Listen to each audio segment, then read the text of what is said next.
કાપોદ્રામાં એક નજીવી બાબતમાં એક સગીરની હત્યા કરી નાખવામાં આવી હતી, તો પોલીસ દ્વારા હવે અસામાજિક તત્વોને કડક સૂચના આપવામાં આવી છે.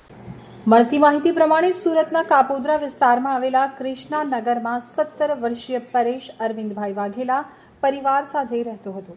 રત્ન કલાકાર તરીકે કામ કરી અને પરિવારને આર્થિક રૂપે મદદરૂપ થઈ રહ્યો હતો. તો 14મી એપ્રિલની રાત્રે કામ ઉપરથી ઘરે પરત ફરતી વખતે પરેશ પ્રભુ શેટ્ટી નામના યુવક સાથે અથડાયા બાદ પ્રભુ શેટ્ટીએ 10 રૂપિયાની માંગ કરી હતી.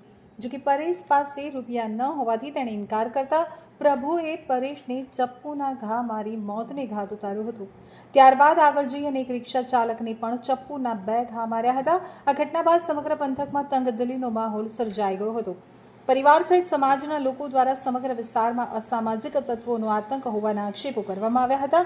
5 થી 6 કલાક માટે તંગદિલી જેવો માહોલ રહ્યા બાદ ક્રાઇમ બ્રાન્ચ, એસઓજી અને સ્થાનિક પોલીસ દ્વારા બાંહેધરી આપવામાં આવતા મામલો થાળે પડ્યો હતો. મૃતકના પરિવારજનો અને સમાજના લોકોના આક્ષેપના પગલે રાતના સમયે કાપોદ્રા વિસ્તારમાં પોલીસના ધાડે ધાડા ઉતારવામાં આવ્યા હતા. તો Kapodra police zone 1 DCP Alok Kumar, SOG DCP નહોમ અને crime branch DCP Bhavesh Rojiya સહિતના પોલીસ દ્વારા મૃતકના પરિવારને મળ્યા હતા અને ત્યારબાદ કૃષ્ણાનગર વસાહત, દીનદયાલનગર વસાહત અને રામનગર વસાહતમાં કોમ્બિંગ કરાયું હતું. અસામાજિક તત્વોને પોલીસ દ્વારા કડક સૂચના આપવામાં આવી હતી.